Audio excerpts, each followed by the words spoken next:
Hey, this is my new YouTube channel. We're gonna be reading David Goggins' "Can't Hurt Me." So yeah, I'm about to read the back. It's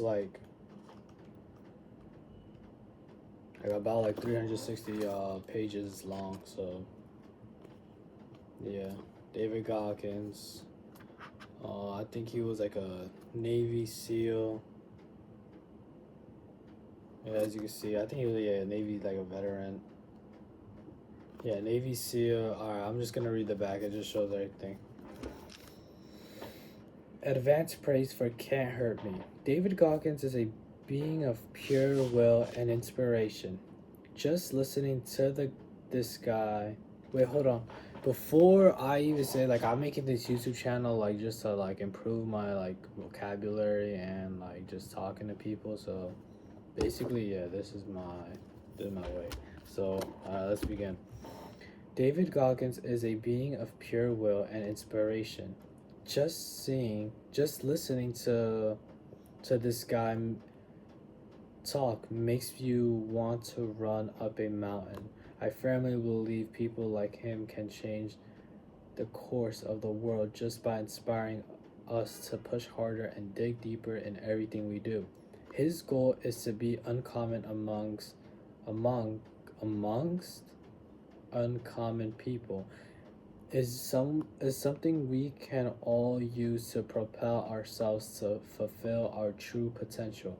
I'm a better man having met him. Joe Rogan, stand-up comedian and host of the Joe Rogan Experience podcast.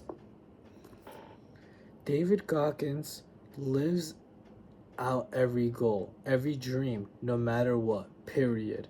He's unstoppable. There's no limit to him because he doesn't live in a comfort zone. His mental and physical capacity are equal. Goggins proves that your body can handle anything if you let your mind keep up. There's no way to stop something or someone that doesn't understand the concept of being beat. Marcus Luttrell, retired Navy SEAL, author of New York Times bestseller Lone Survivor. For David Goggins, childhood was a nightmare. Poverty, prejudice, and physical abuse colored his days and haunted his nights. But through self-discipline, mental toughness, and hard work, Goggins transformed himself from a depressed, overweight young man with no future into a U.S. Armed Forces icon and one of the world's top endurance athletes. The only man in history to complete elite training as a Navy SEAL, Army Ranger, and Air Force Tactical Air Controller. He went on to set records in numerous endurance events, inspiring outside magazines to name him the fittest real man in America. In "Can't Hurt Me," he shares his astonishing life story and reveals that most of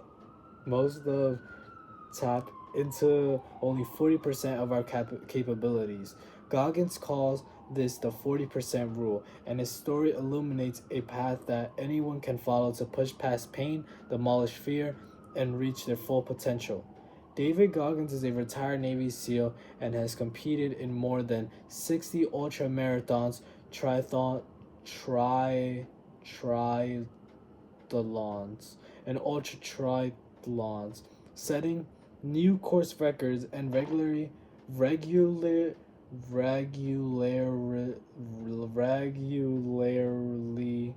placing in the top 5. A former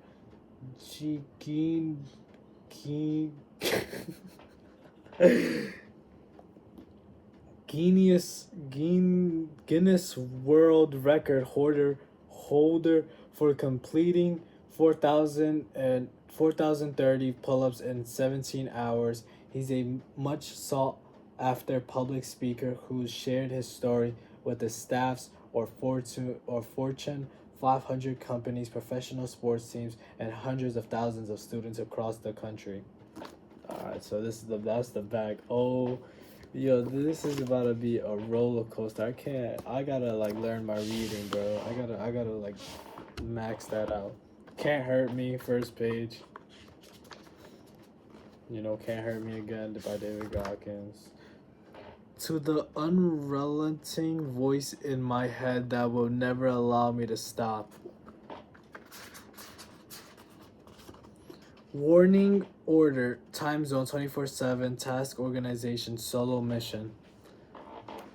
Situation, you are in danger of living a life so comfortable and soft that you will die without ever realizing your true potential. Mission, to unshackle your mind, ditch the victim's mentality forever, own all aspects of your life completely, build an unbreakable foundation. Execution, read this cover to cover, study the techniques within, accept all 10 challenges, repeat, repetition will callous your mind. B. If you do your job to the best of your ability, this will hurt. This mission is not about making yourself feel better. This mission is about being better and having a greater impact on the world. Don't see. Don't stop when you're tired. Stop when you are done. 4. Classified. This is the origin story of a hero. The hero is you, by command of David Goggins. Signed, David Goggins right here. Rank and service, Chief U.S. Navy SEALs, retired. Alright, now we're about to read the introduction. Do you know who you really are and what you're capable of? I'm sure you think so, but just because you believe something doesn't make it true. Denial is the ultimate comfort zone. Don't worry, you aren't alone. In every town, in every country, all over the world, millions roam the streets, dead-eyed zombies, addicted to comfort, embracing a victim's mentality, and unaware of their true potential. I know this because I met and hear from them all the time, and because of you, because just like you, I used to be one of them. I had a damn good excuse too.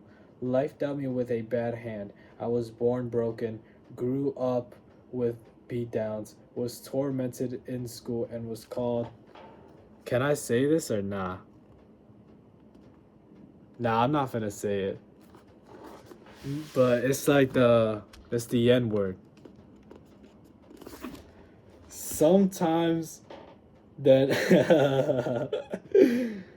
some more times than I could count. We were once poor, surviving on welfare, living in. Bro. Than I could count. We were once poor, surviving on welfare. Alright. We were once poor, surviving on welfare, living in government subsidized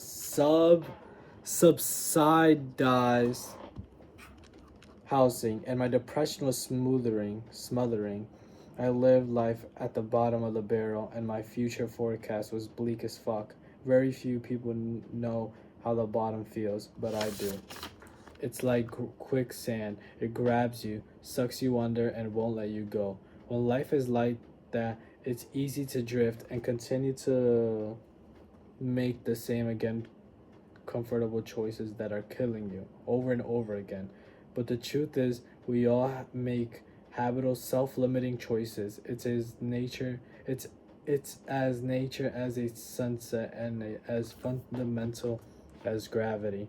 It's how our brains are wired, which why motivation is crap. Even the best pep talk or self-hack is nothing but a temporary fix. It won't rewire your brain. It won't amplify your voice or uplift your life.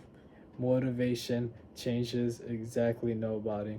The bad hand that was my life was mine, and mine only to fix.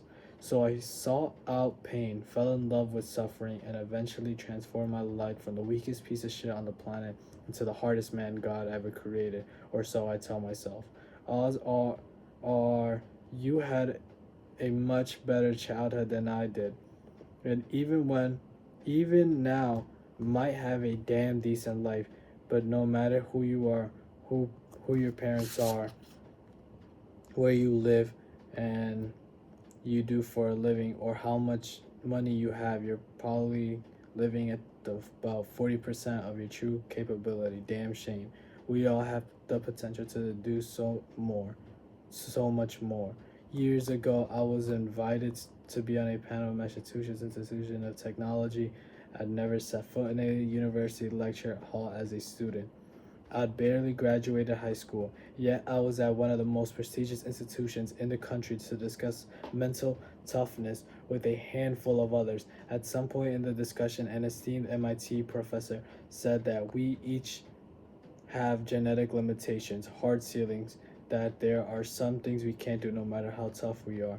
When we hit our genetic ceiling, he said mental toughness doesn't enter into the equation. Everyone in that room seemed to accept his version of reality. Because the senior tenured professor was known for researching mental toughness, it was his life's work. It was also a bunch of bullshit, and to me, he was using science to let us all off the hook. I'd been quiet until someone asks me. So then, because I was surrounded by all these smart people feeling stupid, but someone in the audience noticed the look in my face and asked if I agreed. And if you ask me a direct question, I won't be shy. There's something to be said for living it instead of studying it, I said, then turned toward the professor. What you said is true for most people, but not 100%. There will always be the 1% of us who are willing to put in the work to defy the odds. I went on to explain what I knew from experience, that anybody can become a totally different person and achieve what so-called experts like him claim is impossible. But it takes a lot of heart, will, and armored mind. Hera Heraclitus, a philosopher born in the Persian Empire back in the 5th century BC, had it right when he wrote about men on the battlefield. Out of every 100 men, he wrote 10 shouldn't be there, 8 are just targets, 9 are the real fighters, and we are lucky to have them. They make the battle, but the one is a warrior. From the time you take your first breath, you become eligible to die. You also become eligible to find your greatness and become the one warrior. But it is up to you to equip yourself for the battle ahead. And you can master your mind, which is what it takes to live a bold filled life with accomplishments most people consider beyond their capability. I'm not a genius like those professors at MIT, but I am that one warrior. And that story you are about to read, the story of my fucked up life, will illuminate a proven path to self mastery and empower you to face reality, hold yourself accountable, push past pain, learn to love what you fear, relish failure, live to your fullest potential, and find out who you really are. Human beings change through study, habit, and stories. Through my story, you will learn what the body and mind are capable of. They're driven to maximum capacity, and how to get there. Because when you're driven, whatever is in front of you, whether it's racism, sexism, injuries, divorce, depression, obesity, tragedy, or poverty, becomes fuel for your metamorphosis. The steps laid out here amount to the evolutionary algorithm, one that obliterates barriers, glimmers with glory, and delivers a lasting peace. I hope you're ready. It's time to go war for yourself. Well, that is the introduction. I mean, I got a lot of work to do. I mean, here's what we got left. Every video will be a chapter, so the next video you will be seeing will be me reading chapter 1. And I'm not gonna lie, this book, I bought this book when I was like obsessed with David Goggins, and he only motivated me to like read like 30 pages, and then I just like threw the book away. But now that was like what 2023. Now it's 2025, and I'm deciding to read again. So this is my journey. Subscribe for chapter 1 and more, please. Thank you, and I'll see you. Bye.